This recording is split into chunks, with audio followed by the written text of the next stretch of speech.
Somos los maestros en formación del grado 1200A del programa Formación Complementaria PFC de la Escuela Normal Superior de Bucaramanga. Mi nombre es Miguel David Blanco Meléndez y mi equipo está conformado por Elvis Eduardo Pacheco Gómez y Jessica Yaruro León, donde el día de hoy les vamos a presentar nuestro cuadro comparativo del lenguaje oral y el lenguaje escrito.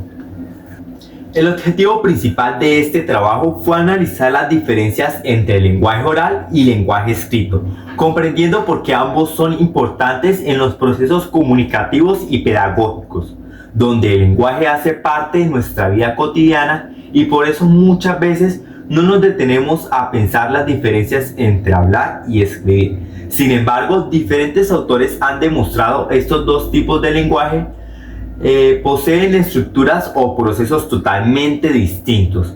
Nos basamos principalmente en los aportes de Lev Vygotsky, citado por Martínez, quien afirma que la diferencia entre la oralidad y la escritura no está solamente en el canal de comunicación, sino también en el funcionamiento psicológico de cada uno. Según esta teoría, surge más de una manera espontánea y natural, mientras que la escritura exige mayor conciencia, como planeación, la abstracción. También retomamos los aportes de López Sanz, quien explica que tanto la oralidad como la escritura comparten el mismo código lingüístico, pero funcionan bajo contexto y principios diferentes. A continuación, en el cuadro comparativo, donde analizaremos estas 6 categorías del lenguaje oral y lenguaje escrito, variando los dos artículos que se eligieron. Para darle una estructura lógica a nuestro cuadro comparativo, hemos decidido que quede muy claro lo que pasa antes, durante y después de que se da la interacción en la que se expone el lenguaje del que estemos hablando, en este caso del lenguaje oral, o sea del lenguaje escrito. ¿Y cómo se puede ver plasmado eso en nuestro cuadro? Bueno, los primeros 2 puntos hablan acerca del nivel de conciencia y de la relación con el pensamiento.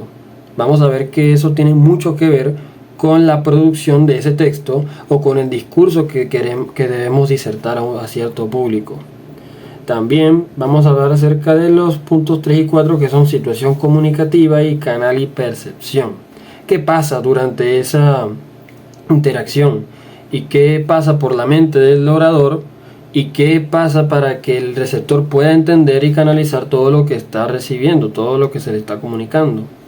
Y también vamos a hablar acerca de los recursos y códigos y estructura gramatical, que ya eso tiene que ver mucho con los recursos que tiene entonces el receptor para entender lo que se le ha comunicado y a partir de ello meditar y tomar decisiones. En el caso mío voy a hablar acerca de los primeros 2 puntos, que son el nivel de conciencia en ambos lenguajes y también la relación con el pensamiento. Podemos decir que el nivel de conciencia del lenguaje oral es mucho menor que en el escrito, sobre todo porque no estamos controlando todos los aspectos de la comunicación, no estamos controlando cada sonido, cada palabra que decimos, la estructura que utilizamos. Podemos utilizar cosas que a lo mejor no teníamos planeado poner. También podríamos utilizar pausas o recursos que se dan en la situación en la que estamos hablando para que se entienda mejor el mensaje, lo cual hace que sea mucho más espontáneo. Por ejemplo, yo no estoy pendiente deliberadamente de cada sonido que hago, pero eso no significa que el receptor no me va a entender lo que le estoy diciendo. Simplemente que es mucho más flexible que en el lenguaje escrito. Cuando estamos escribiendo un texto es totalmente diferente, puesto que solamente está el texto y ya. El receptor no tiene más nada para poder comprender lo que se le está queriendo comunicar. Por lo cual, a la hora de producir ese texto, pues requiere una habilidad o una actividad más bien intelectual mucho mayor, porque todo tiene que estar voluntariamente puesto allí. No debe haber palabras de más. Todo debe estar conectado con todo y la estructura fónica debe tenerse clara para que se pueda reflejar bien en esos signos. Y entonces la persona que está leyendo ese texto puede entender exactamente lo que la persona quiere decir o está pensando. Entonces esa es la diferencia del nivel de conciencia tanto en el lenguaje oral como en el escrito. Ahora hablando un poco acerca de la relación con el pensamiento, podríamos decir que el lenguaje oral es un punto intermedio entre el lenguaje interno y el lenguaje exteriorizado. ¿Por qué lo decimos? Porque como podemos saber qué persona nos está oyendo, qué tipo de receptor tenemos o qué clase de público, pues entonces se requiere un nivel menos de abstracción por la cercanía de la situación. Es decir, tenemos la idea clara, tenemos la idea principal de nuestro bosquejo, de la conversación que queremos llevar, lo tenemos firme, pero podemos rápidamente buscar mejores palabras para poder explicárselo a la persona que tenemos enfrente. Obviamente es algo bastante rápido, así que no vamos a hacer abstracción entre tantas palabras, no vamos a rebuscar demasiado. Solamente vamos a utilizar lo primero que se nos venga a la mente y que veamos que también nos ayuda a mantener la idea que llevamos o la estructura o el tema que queremos expresarle. Además, desde la perspectiva pedagógica, aprender a escribir fortalece habilidades como la comprensión, la organización del pensamiento y el análisis crítico. Por eso, la escritura no solo debe verse como una herramienta de comunicación, sino también como una capacidad que contribuye al desarrollo intelectual y académico de las personas. En definitiva, el lenguaje oral y el lenguaje escrito son esenciales, pero el lenguaje escrito permite profundizar más sobre las ideas y dejar un mensaje que pueda permanecer, revisarse y comprender con más detalle. Recursos y códigos. En el lenguaje oral, la estructura suele ser más sencilla, espontánea y flexible. Cuando hablamos normalmente, pensamos y producimos ideas al mismo tiempo, por lo que es común encontrar pausas, los gestos y las expresiones faciales. Estos elementos hacen que la comunicación oral sea un poco más dinámica y expresiva. Por ejemplo, no es lo mismo decir "qué bien" con una voz alegre a decirla con un tono más sarcástico o con un tono mucho más serio.